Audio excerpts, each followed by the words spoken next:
In this triad exercise, we're going to be using the same rules that we have this entire section in dealing with rational exponents and radicals. The main point is that we need to show the importance of where the negative sign is and where parentheses are, because where those are totally changes the value of expression. These expressions, negative 16 to the 3 halves, negative 16 to the negative 3 halves, and then parentheses, negative 16 to the negative 3 halves, they all look similar, but they have different simplifications because of where the negative signs are and where the parentheses are. In this case, with part A, we have negative 16 to the 3 halves. Notice the negative is out front and there's no parentheses. That means the exponent only applies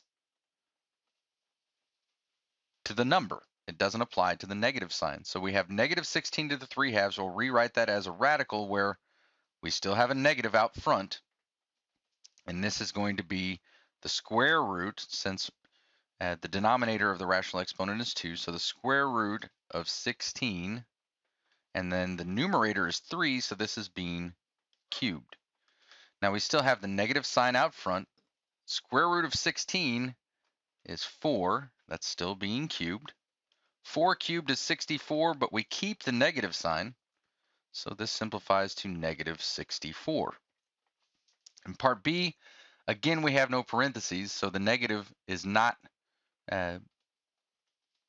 taking on the exponent. Just the 16 is taking on the exponent, but it's a negative exponent as well.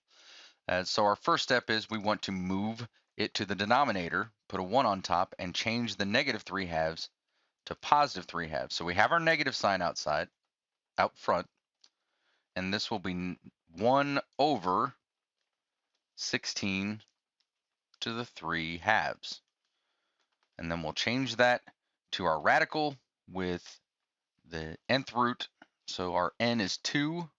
So this is negative 1 over the square root of 16 cubed.